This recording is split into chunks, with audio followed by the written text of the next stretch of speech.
warahmatullahi wabarakatuh.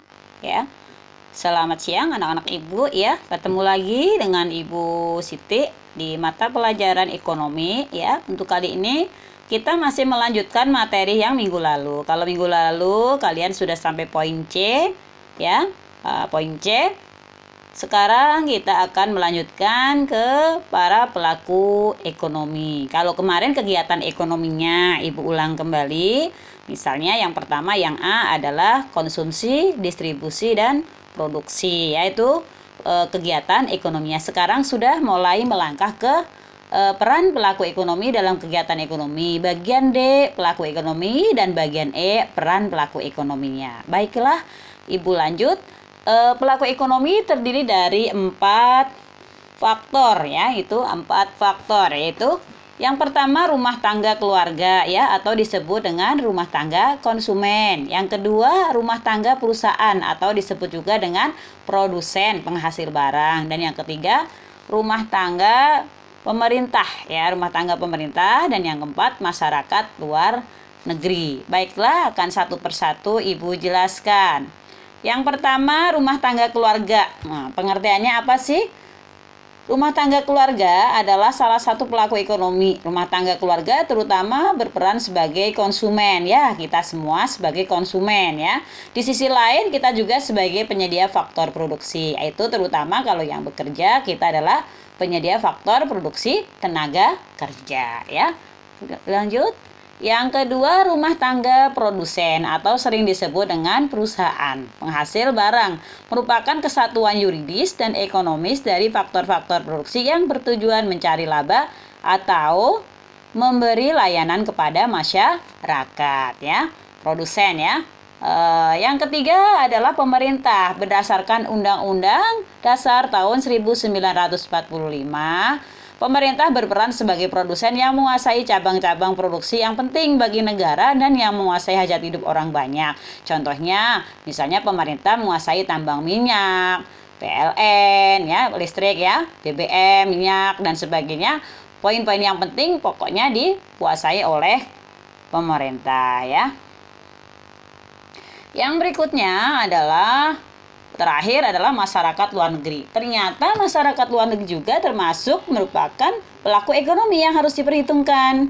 Kenapa kok masyarakat luar negeri juga termasuk pelaku ekonomi? Karena produk-produk buatan Cina dijual di berbagai negara di dunia, itu contohnya. Ya karena masyarakat luar negeri tersebut juga salah satu item yang ada pada sebagai pelaku ekonomi ya. Yang berikutnya adalah peran pelaku ekonomi. Setelah tadi kita kita jelaskan ada 4 pelaku ekonomi, yaitu konsumen, produsen, pemerintah, dan masyarakat luar negeri. Kalian bisa simak lagi seperti yang ada di video ini. Yang pertama, peran sebagai konsumen. Peran konsumen ya. Kita semua konsumen ya. Kamu sebagai konsumen makanan, minuman, pulsa, HP, dan sebagainya. Perannya apa sih konsumen itu? Sebagai pemakai barang dan jasa untuk memenuhi kebutuhan ya. Kita memerlukan barang tersebut untuk memenuhi kebutuhan kita. Misalnya kita konsumsi makan, berarti kita butuh makan. Kita beli HP, berarti perlu HP tersebut. Yang kedua, membantu kelancaran peredaran barang dan jasa. Dengan kita membeli, berarti distribusi barang dan jasa akan berjalan dengan lancar, tidak mengendap di gudang ya. Dapat mempengaruhi kebijakan pemerintah dalam rangka perlindungan konsumen ya, kita dilindungi oleh pemerintah. Yang keempat, terakhir, berperan menaikkan atau menurunkan harga faktor-faktor produksi ya. Yang berikutnya peran produsen ya, sebagai penghasil barang atau yang memproduksi barang, yaitu sebagai penghasil barang. Kalau kita tadi sebagai pemakai, ini sebagai penghasil yang diperlukan untuk memenuhi kebutuhan. Sebagai pihak yang meningkatkan produk domestik bruto ya, pasti sebagai pemakai faktor-faktor produksi yang dimiliki oleh konsumen. Konsumen tadi punya apa misalnya? Punya tenaga kerja. Nah, kita punya tenaga, kita bekerja di perusahaan, berarti kita sebagai konsumen kita juga berfungsi sebagai penyedia faktor produksi tenaga kerja. Coba bayangin kalau perusahaan tidak ada tenaga kerja, tidak ada kita, bisa berjalan nggak kira-kira proses produksinya? Tentu tidak ya.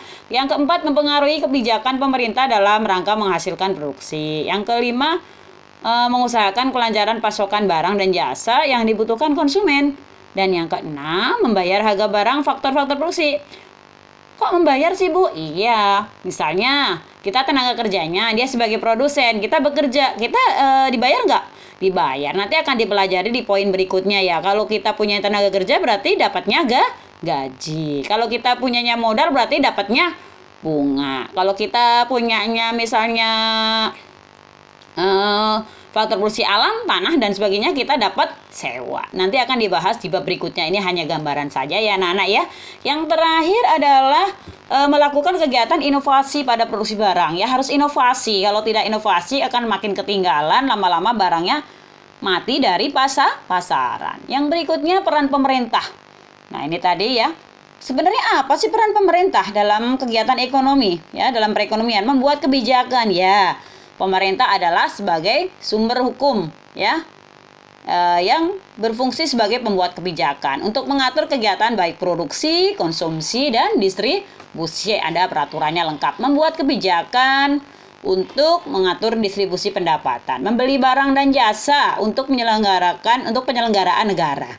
Ya, untuk keperluan negara biasanya yang membeli, yang belanja barang dan jasa untuk keperluan negara. Menghasilkan barang dan jasa yang dilakukan melalui peran BUMN. Apa itu BUMN? Masih ingat? Badan Usaha Milik Negara. Yang kelima, pengadaan infrastruktur.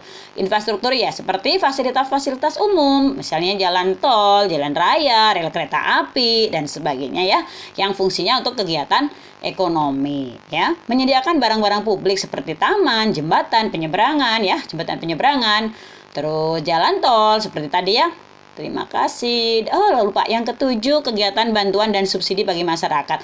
Nah seperti pulsa yang sekarang kalian terima, misalnya BLT. Terus apalagi lah uang yang diterima oleh para pekerja lewat BPJS tenaga kerja. Terus apalagi ya, pokoknya yang diterima bantuan-bantuan dari pemerintah. Subsidi misalnya harga beras disubsidi, harga minyak, sembako dan sebagainya, BBM. Nah itu pemerintah yang menyelenggarakan. Dan yang terakhir, masyarakat luar negeri. Tadi baru disebut apa sih perannya buat kegiatan ekonomi? Tempat mengekspor barang dan jasa, memberikan pinjaman bagi rumah tangga, produsen dan konsumen. Terus tempat mengimpor barang, pasti mengimpor itu adalah tempat kita membeli barang-barang luar negeri ya untuk dijual kembali di sini. Kalau kita menjual berarti ekspor ya. Menampung tenaga kerja. Nah, memberi sumbangan ketika terjadi bencana alam. Itu peran pelaku ekonomi sebagai masyarakat luar negeri. Mungkin itu saja dulu yang Ibu sampaikan. Kalau ada yang belum paham bisa kamu diskusikan lewat WA group. Terima kasih. Mohon maaf kalau HP Ibu agak sedikit gangguan ya. Tidak terlalu jelas mungkin karena ada speakernya rusak. Mohon maaf ya sekali lagi. Terima kasih. Wassalamualaikum warahmatullahi wabarakatuh.